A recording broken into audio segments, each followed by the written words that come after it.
Nou kan julle dink, in ons gemeente, AG's Lewende Waters, as ons almal saam funksioneer, soos een geoliede masjien, soos een liggaam, waar elke lid sy plek ken, elke ou weet presies wat van hom verwag word, niemand hoef mekaar op te check nie, en ons sien die dinge loop, en die Here kry die eer vir wat hier gebeur.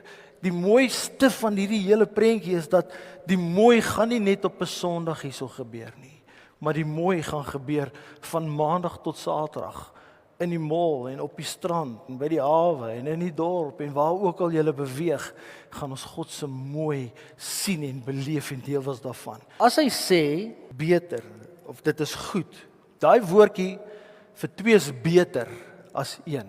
Daai woordjie is tof in Hebreëus. Twee is tof as een. Twee is beter as een. Want daai woordjie beteken ook goed. Dit beteken voordelig. En ek hou van hierdie, dit beteken aangenaam waardevol. Tof. Twee is tof as een. Twee is beter as een. Weet julle waar kry ons hierdie woord nog in die Bybel?